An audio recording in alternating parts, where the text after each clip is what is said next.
Israel versus Palestine. Palestine versus Israel.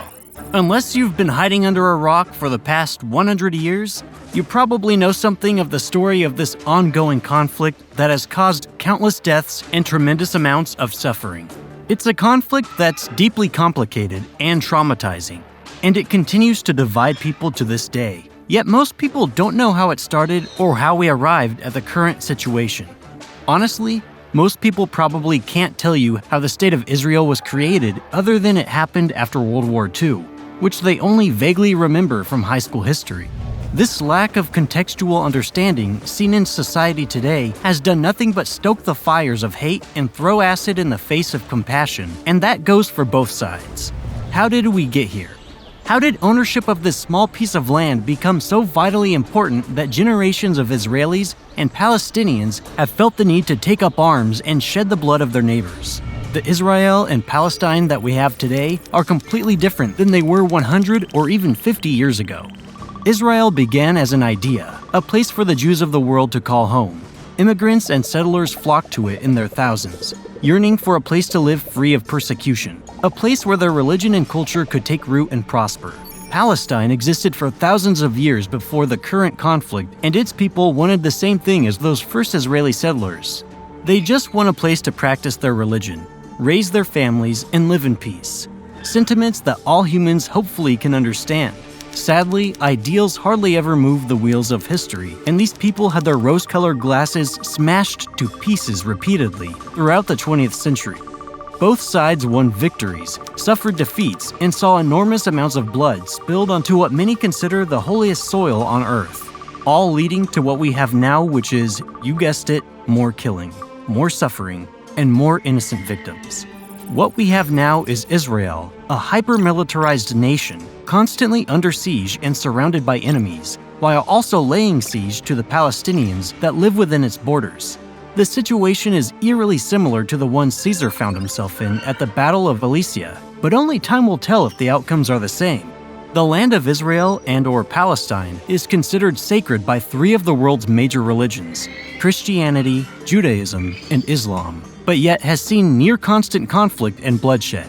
Its history is complex and spans several thousand years, but let's break it down and answer the question, how did the State of Israel come to be, and how did it evolve into the modern Israeli state we have today? When telling a story properly, it's best to have the whole picture, and that means going back to the beginning.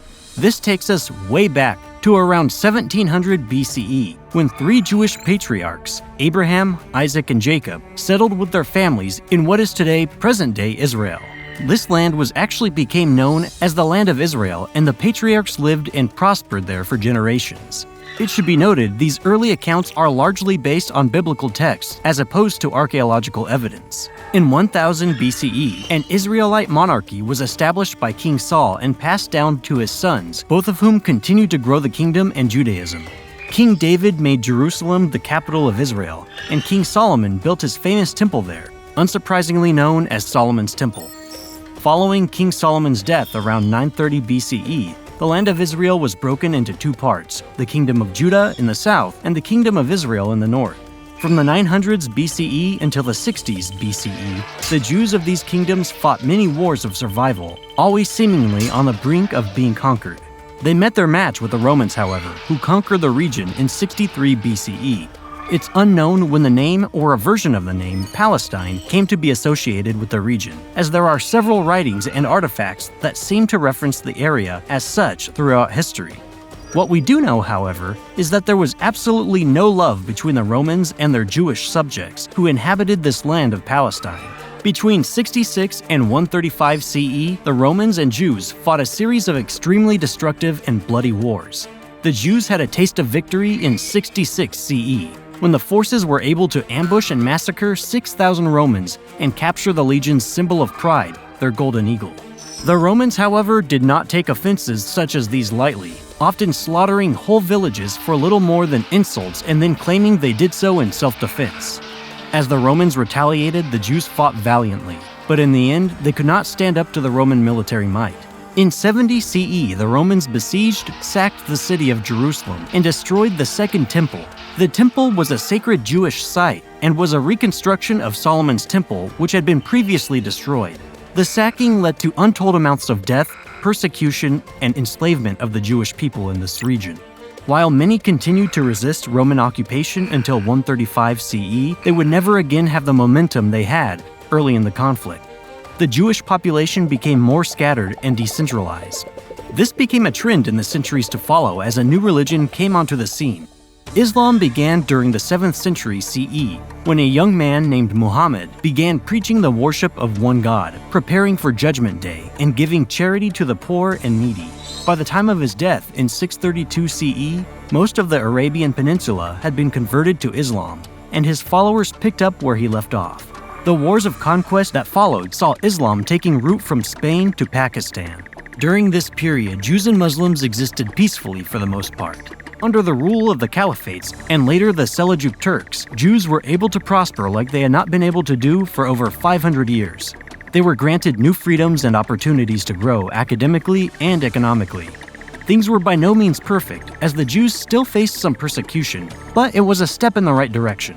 During the period of the Crusades, around 1099 to 1260 CE, things were not going great for the Jewish people. They faced intense persecution all over Europe as the Christians there launched attacks in retaliation for the role they believed the Jews played in the crucifixion of Jesus. Things got so bad that when the Christian armies laid siege to Jerusalem in 1099, the Jews living there actually helped the Muslims defend it. This surprising show of friendship was short-lived though, as the Crusaders burned the Jewish defenders alive in a synagogue once the city had been conquered.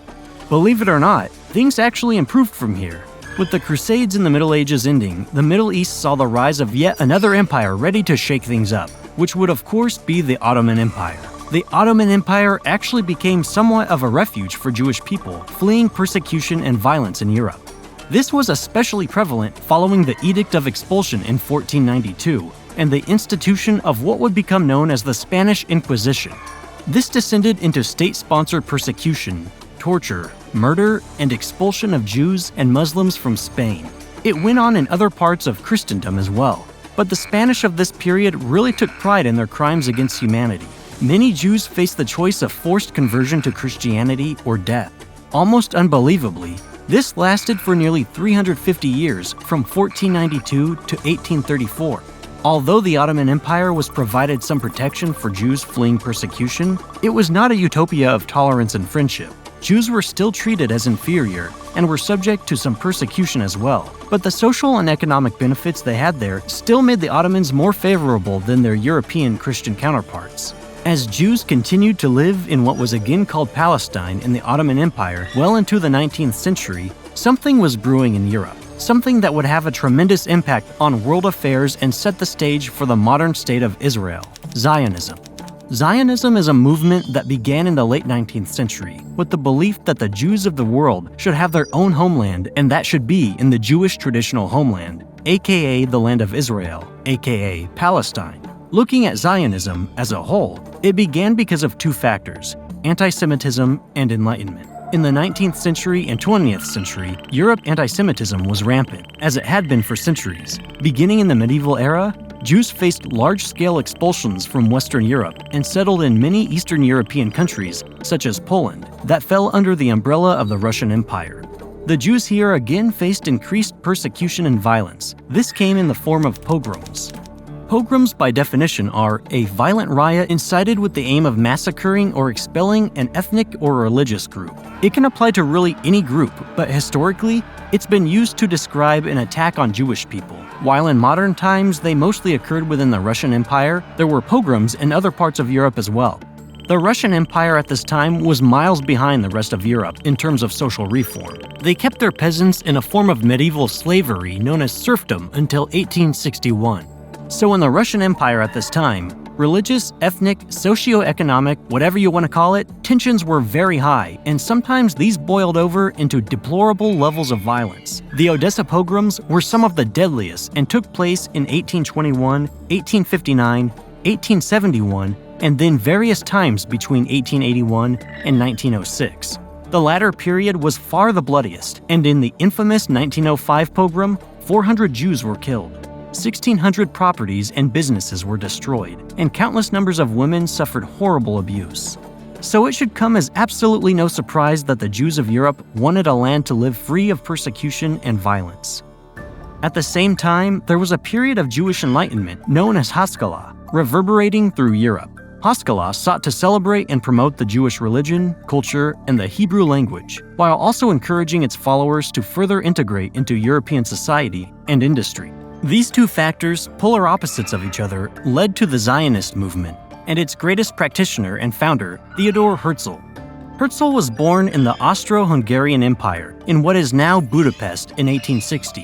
Having witnessed anti-Semitism as a young man, he became convinced that full Jewish assimilation in Europe was impossible. Never one to keep quiet, Herzl was working as a journalist in 1896 when he decided to publish his thoughts on Zionism and the potential for a Jewish homeland in a pamphlet known as Der Judenstaat, or in English, The Jewish State. In the pamphlet, he said, "Therefore I believe that a wondrous generation of Jews will spring into existence. The Maccabees will rise again. Let me repeat once more my opening words. The Jews who wish for a state will have it. We shall live at last as free men on our own soil and die peacefully in our own homes. The world will be freed by our liberty, enriched by our wealth, magnified by our greatness. And whatever we attempt there to accomplish for our own welfare will react powerfully and beneficially for the good of humanity."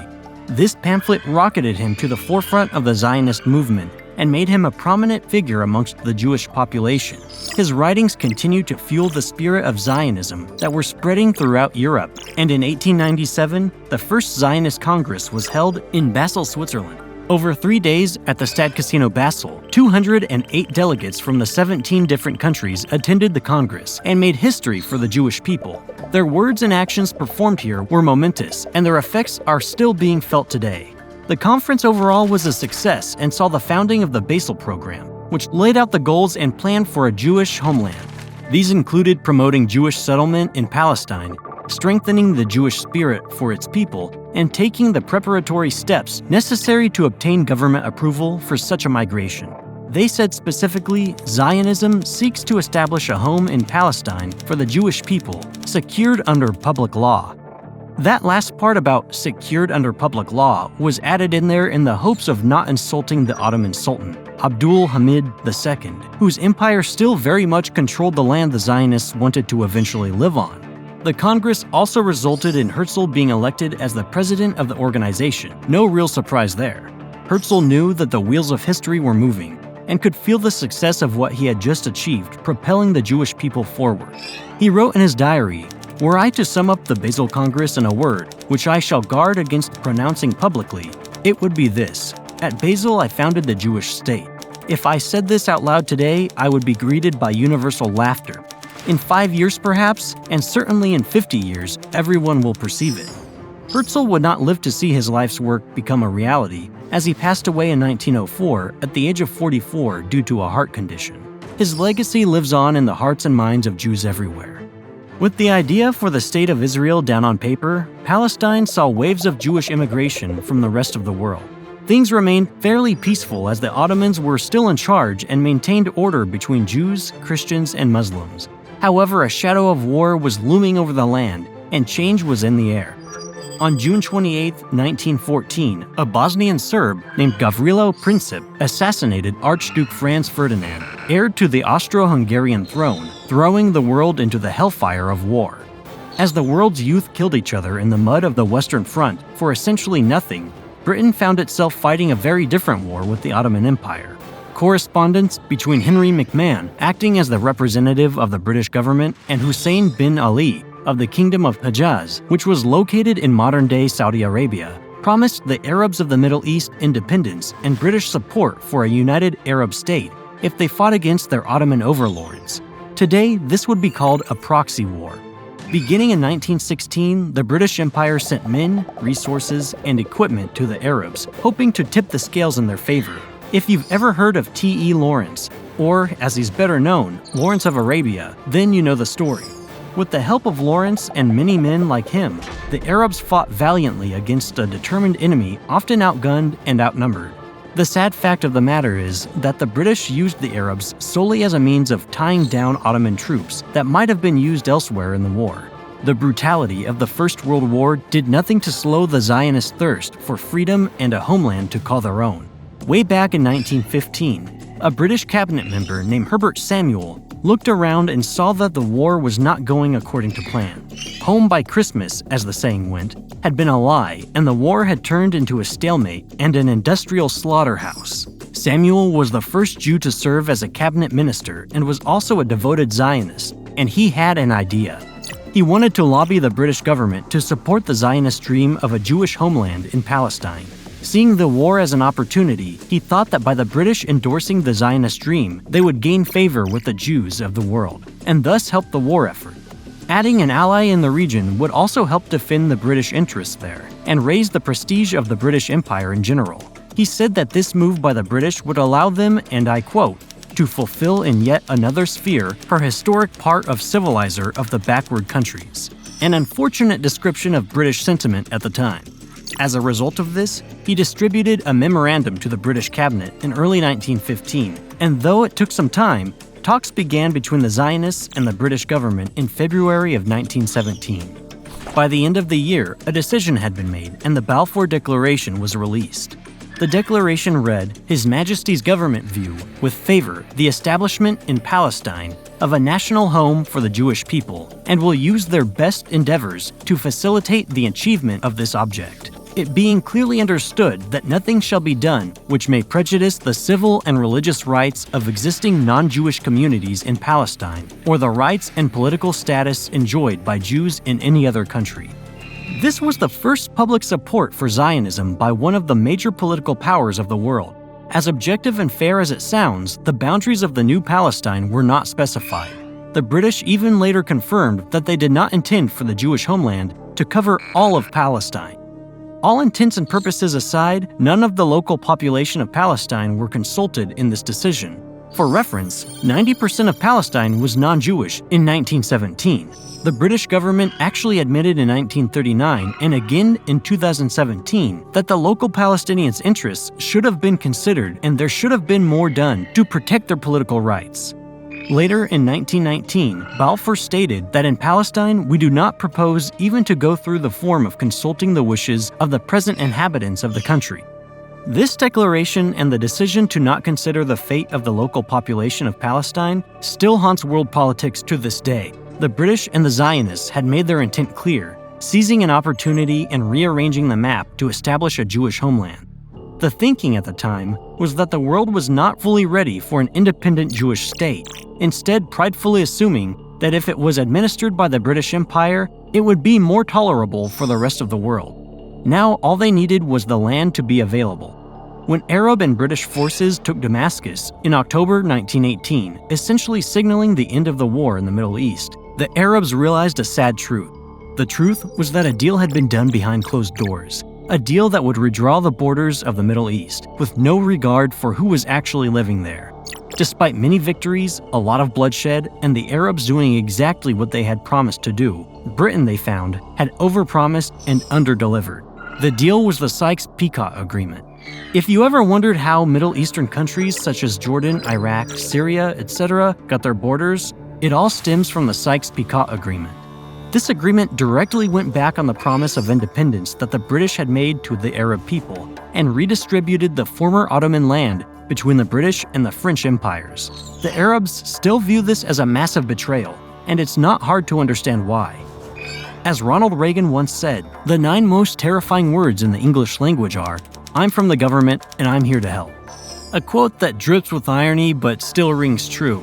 The British Empire would go on to pitch their plan to the newly formed League of Nations, which was set up after the war to redistribute the losing side's territorial possessions amongst the winners. The League of Nations granted the request and allowed the British and French to take control of the Middle East. Palestine would become known as Mandatory Palestine and remained under British control until 1948. So as the world tried to rebuild itself from the ashes of war, Zionism had found its home. With Palestine under British control and waves of Jewish immigrants coming in every day and setting up shop, the mood around Palestine wasn't great.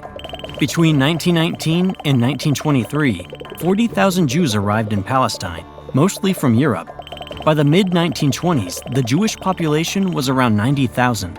As immigration to Palestine accelerated, so did the tensions between the Palestinians and the Jews, and this is where the Great Divide really begins. In response to growing numbers of Jewish settlers and Zionist influence, the Arab inhabitants of Palestine established Muslim-Christian associations in all major areas of the country. On the one-year anniversary of the release of the Balfour Declaration on November 3, 1918, members of the Muslim-Christian associations wrote to the British military governor of Palestine in response to the growing tide of Zionism. They wrote, "We have noticed yesterday a large crowd of Jews carrying banners and overrunning the streets, shouting words which hurt the feeling and wound the soul. They pretend with open voice that Palestine, which is the holy land of our fathers and the graveyard of our ancestors, which has been inhabited by the Arabs for long ages, who loved it and died in defending it, is now a national home for them. We Arabs, Muslim and Christian, have always sympathized profoundly with the persecuted Jews and their misfortunes in other countries.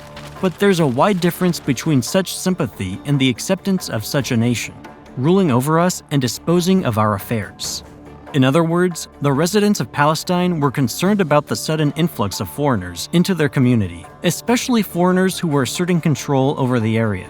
Unfortunately for the Palestinians, their concerns fell on deaf ears, and further division followed. You can't help but wonder how the situation could have been changed with respectful, open, and honest communication between the groups. The various groups that made up the Muslim-Christian associations would go on to form the basis of the Palestinian Arab Congress that was held for the first time in Jerusalem in 1919. This proved to be the mirrored image of similar Jewish group, the Zionist Commission. They both advocated for the protection of their property, rights, and interests. There was one major difference, though. The Zionist Commission had friends in the British government, and the Palestinians did not. So as the 1920s began, tensions rose, militias formed, and sporadic violence happened to both groups, such as the 1929 riots that left hundreds dead and injured on both sides. The situation was reaching a boiling point. However, the first major conflict would not take place until the 1930s. In 1930, a man named Sheikh Izz-ad-Din al-Qassam arrived in Palestine. He was a Muslim preacher, anti-Zionist, and anti-European activist. He created a group called the Black Hand, whose sole mission was to attack Jews and Jewish settlements in order to effect change in Palestine. They operated and fought the Jews and British from 1930 to 1935, with the group totaling 800 men in 1935. In 1935, al-Qassam was killed in a firefight with British police forces, and while his death is just one more in the tragic conflict, it served as a rallying cry for the Arabs of Palestine to revolt once again. The Arab population was outraged at the death of al-Qassam, as well as the treatment they had received for the past 20 years. This outrage resulted in a general strike, as well as widespread violence and destruction across Palestine. The British police and military fought with the Jewish settlers, but both sides made use of militias and paramilitary groups as well. The Palestinians had the Black Hand and the Jews had the Haganah. What happened here was very similar to what happened in Northern Ireland during the Troubles. There were increasing levels of indiscriminate violence against civilians who were caught in the crossfire. Sadly, these two communities had crossed the point of no return. Peace and cohabitation would never really be possible again. The British did try to patch things up, probably realizing how badly they mishandled the situation, but still failed miserably in the end. This attempt at fixing what was essentially a gas leak at a fireworks factory came in the form of something called the Peel Commission, whose report was released in 1937. But would it avoid sparking any more catastrophic violence? The Peel Commission was tasked with figuring out a solution to rising levels of violence and destruction in Palestine. They determined that both groups were too nationalistic and unwilling to compromise, so a unified state made up of Arabs and Jews would not work. What they came up with was a two-state solution. The report stated plainly, an irrepressible conflict has arisen between two national communities within the narrow bounds of one small country.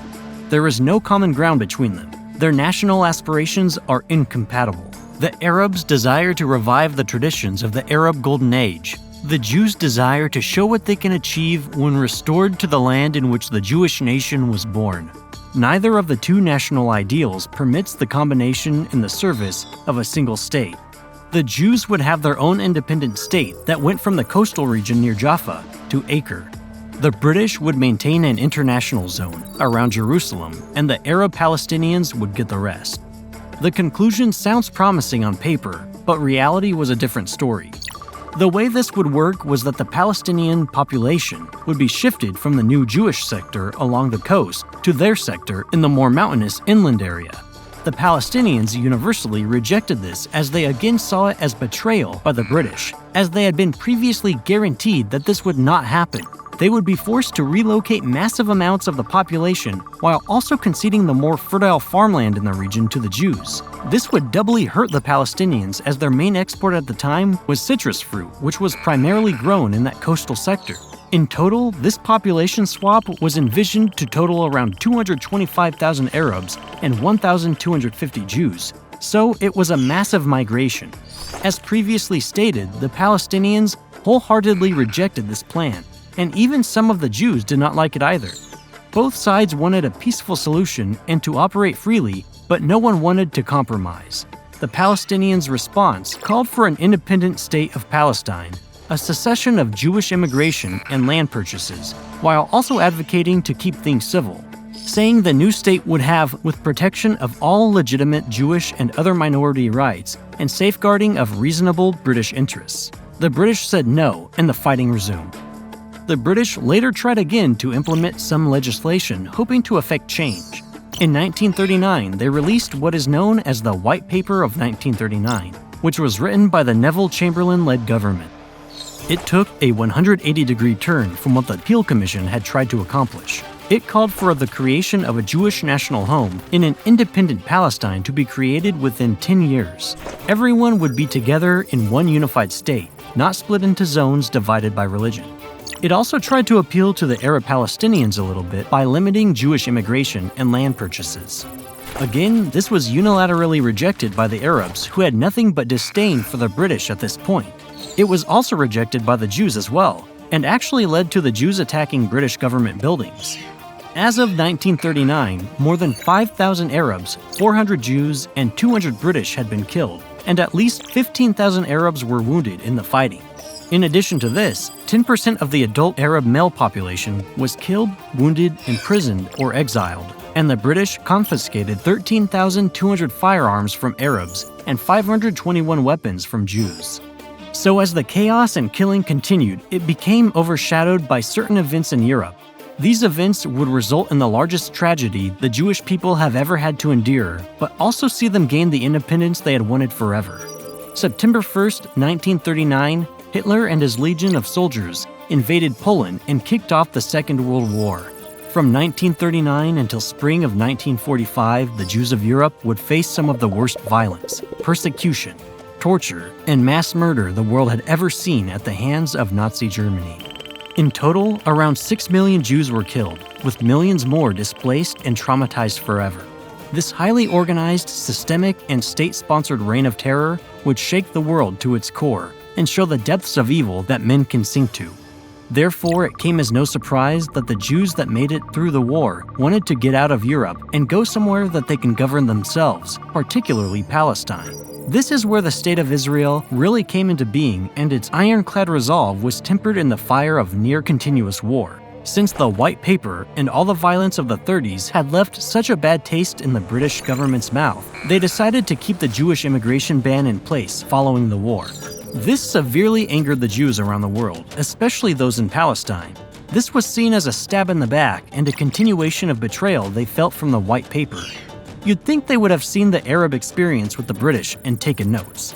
As a result, British and Jewish relations plummeted, and many Jews in Palestine began to turn their gun sights toward the British, igniting a new wave of violence. Things got so bloody, and the British received such bad press that they decided to end the mandate no later than August of 1948. In 1946, the British and Americans sat down with the goal of solving the Palestine problem and figuring out how to go forward. The Zionist movement was gaining popularity and sympathy globally, so something had to be done before things got worse. What they concluded was that 100,000 Jewish immigrants from Europe would be allowed to enter Palestine, but they wanted to keep things civil. The committee in charge of this said, In order to dispose once and for all of this exclusive claims of Jews and Arabs to Palestine, we regard it as essential that a clear statement of principle should be made that Jew shall not dominate Arab and Arab shall not dominate Jew in Palestine. Not sure the Arabs felt this way when 100,000 additional immigrants arrived on their doorstep. The British went along with this but had explicitly warned that this might anger the Arabs, and unfortunately, they were correct. Both sides, Arab Palestinians and Jews, went on the offensive, fighting each other and the now rapidly diminishing British garrison and police force, who were looking to pull out of the region. In 1947, the then brand new organization known as the United Nations, or UN, recommended giving 55% of the land to the Jews and 45% to the Palestinians. But therein lies the problem. The UN at this time had no real enforcement power to effect change like this, and the Jewish population at this time was around 30% of the total, so things were about to get majorly shaken up. The Palestinians and all Arab countries in the UN rejected the plan, and the Jews mostly accepted it. When the British mandate ended at midnight on May 14, 1948, David Ben-Gurion announced the creation and independence of the State of Israel, and also became the first minister of the country. He made the announcement under a giant banner with the portrait of Theodor Herzl, fulfilling the 50-year prophecy he had proclaimed, and only being 1 year late on it. This was the final straw, and things escalated into an all-out war. Jewish forces and militias had become more modernized with battle-tested officers and weapons left over from World War II. The militias unified, forming what would become the Israeli Defense Force, or IDF. They had a unified command and even had support from some European countries. The Arabs, on the other hand, had less access to modern weaponry and were still struggling to recover from the previous 15 years of conflict. But they had the support of troops and equipment from Egypt, Transjordan, Syria, and Iraq. Unlike the Israelis, they did not have a unified command, and their communication was not cohesive. The Israelis, as they would now be called, had taken the initiative and stacked the deck in their favor. When a series of armistice agreements were signed in 1949, the war came to an end. Israel was the clear victor, occupying all the land the UN had partitioned for them and 78% of the total country. The Palestinians and their Arab allies had been defeated, although Egypt would occupy Gaza and Jordan would occupy the West Bank. This resulted in 3/4 of the Palestinian population becoming refugees. This series of events has been called the Nakba, or catastrophe in Arabic. This conflict birthed the State of Israel and put the fire in its belly. Where it became the Israel we know today, however, was in the wars that followed 1948. Always feeling under siege, they remained always ready to defend themselves. The decades that followed and all of the many conflicts Israel fought saw it go from scrappy upstart of a country to the militarized juggernaut it is today. Let's take a look at a few of the most pivotal events. In the Sinai War, or the Suez Crisis of 1956, as it's also known, Israel worked with Britain and France to regain control of the Suez Canal and open shipping in the Straits of Tiran off the coast of the Sinai Peninsula. The war only lasted 9 days and had relatively low casualties. Israel won, accomplishing its objectives of opening up sea routes for its trade, but more importantly, Israel proved it wasn't some backwater incapable of utilizing its military to accomplish its economic or political goals. It was becoming a modern military. No real peace treaty was put down on paper, so this just set the stage for the next war. The war that came to be known as the Six-Day War, which lasts as long as its name indicates, following the Suez Crisis. Israel had access to shipping, and everyone respected the armistice of 1949, for the most part. Israel was continuing to come to its own and grow as a country. They had told Egypt and its president Gamal Abdel Nasser that any closure of its shipping routes in the Straits of Tiran would be seen as an aggressive move. Sadly, tensions soared again in 1967 when Gamal Abdel Nasser closed the straits yet again and deployed the Egyptian army in a defense posture along its borders. Israel found itself well-equipped with modern equipment and well-trained, always ready for combat. Its pilots especially were much more highly trained and efficient than their Arab counterparts. Israel launched a preemptive offensive from the air, ground, and sea, completely surprising and crippling the Egyptian military and gaining total control of the Sinai Peninsula. Syria and Jordan participated in the war as well, but their roles were minimal as they did little to slow the Israeli military from accomplishing its goals. When things cooled off and the war was brought to a close with a ceasefire agreement, 20,000 Arabs had been killed and only around 1,000 Israelis had lost their lives. This was a complete and total victory for Israel and allowed them to take control of the Gaza Strip, the West Bank, and the Sinai Peninsula. More importantly, though, Israel had further proof that its theories were holding up in the field. They were the preeminent military in the Middle East and were continuing to prove it time and time again. This trend kept going, and Israel continued to deepen its ties to the West, and specifically the United States in the next conflict, the Yom Kippur War. The war began on the Jewish holy day of Yom Kippur on October 6, 1973. This was essentially the sequel to the Six-Day War in that the opposing forces were the same with a couple of major differences.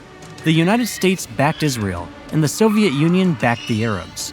So now what was essentially a regional conflict had become a proxy war with global political implications. There was heavy fighting in Israel, Sinai, Syria, and other places around the region for 2 weeks until finally a ceasefire was called on October 25th.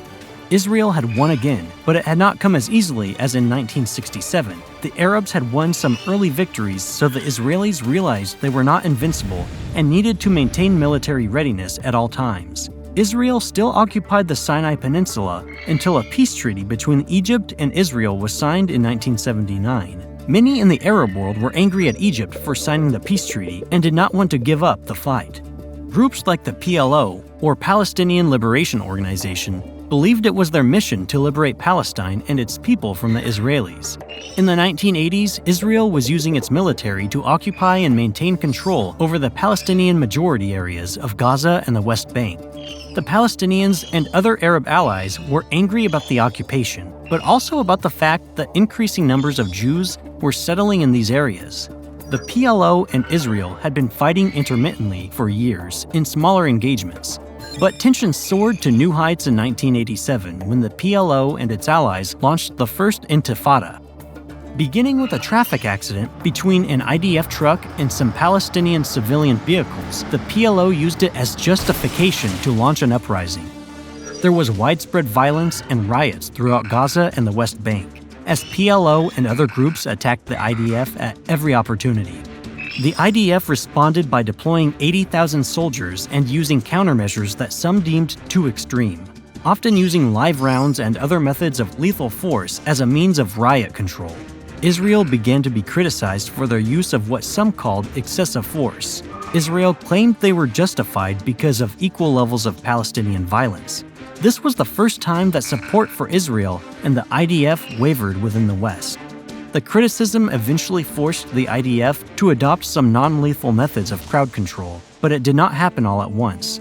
During the 6-year-long uprising, around 1,300 Palestinians were killed, and Israel lost 60 IDF soldiers and 100 civilians. The world wanted an end to this horrific violence, and the result was something called the Letters of Mutual Recognition. These letters were exchanged on September 9, 1993, and were the first sign of peace in a very long time. Israel recognized the PLO as a legitimate representative of the Palestinian people and agreed to hold negotiations with them. The PLO recognized Israel's right to exist, something the Palestinians had never done before, and even renounced terrorism and militancy in the hopes of finding a peaceful resolution. This all culminated in the Oslo Accords a few weeks later. This historic meeting saw the Israeli government and the PLO meeting face-to-face for the first time. The two groups made concrete steps toward a peaceful resolution for the first time in decades.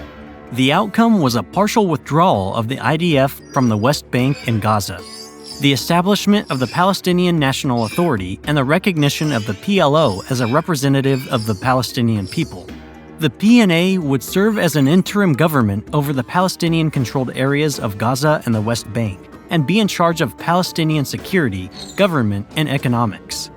This historic agreement looked like things were moving in the right direction, but sadly, this hope was extinguished too quickly. What was agreed upon at the Oslo Accords was meant to be a placeholder, with permanent peace agreements being discussed in the late 90s and early 2000s. The Camp David Summit in 2000 was going to be the final negotiation that brought about lasting peace in Israel and Palestine. Sadly, the talks fell through due to disagreements over the rights of refugees, the status of Jerusalem, and increasing Jewish settlement in Palestinian land. As a result, the Second Intifada began.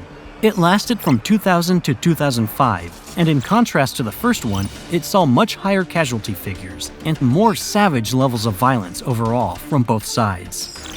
The Israelis used all the modern equipment they could get their hands on, including high-tech tanks and airstrikes. The Palestinians, on the other hand, used suicide bombs, rocket attacks, and coordinated gunfights to attack the IDF. The biggest difference between the first and second Intifada was the increasing use of suicide bombings and the indiscriminate attacks on Israeli citizens.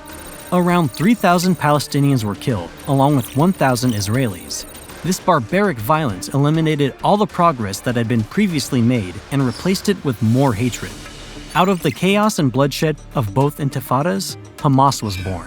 Hamas is a military and political organization that was founded in 1987 but did not officially take power in Gaza until 2007, when it became the governing party in the area. Internationally recognized as a terrorist group, but not by the UN, they are known for their indiscriminate attacks on Israeli civilians with suicide bombs and rocket attacks. Following Israel's withdrawal from Gaza in 2005, the Intifada unofficially ended. From 2005 until the present, Israel had maintained a blockade or siege on Gaza, surrounding the area and tightly controlling all entry and exit. Remember Caesar at Elysia? Settlers still moved into the West Bank, so as you might expect, tensions remained always high. With Hamas in power, tensions continued to descend into violence, and there has been no peace ever since. When things exploded with the audacious and highly coordinated Hamas attack on October 7, 2023, many were left wondering if peace was even a possibility, or if perpetual war is the destiny of Israel.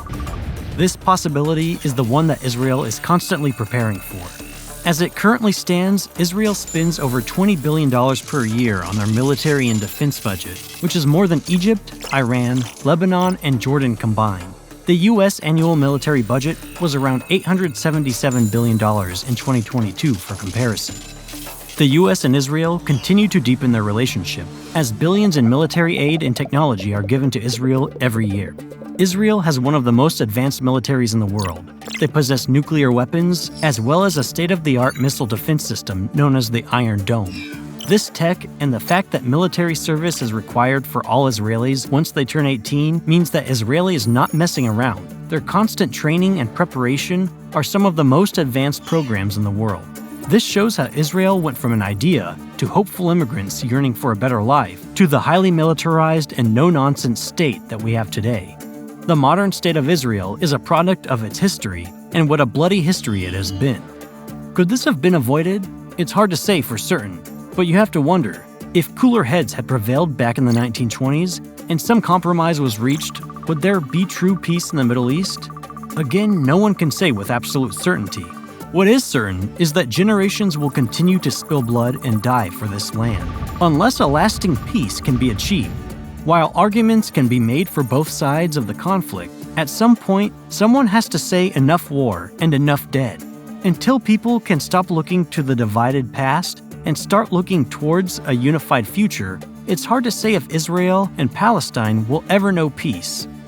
Now go watch Why the US Military Has Bases Everywhere, or What is the Safest Place on Earth?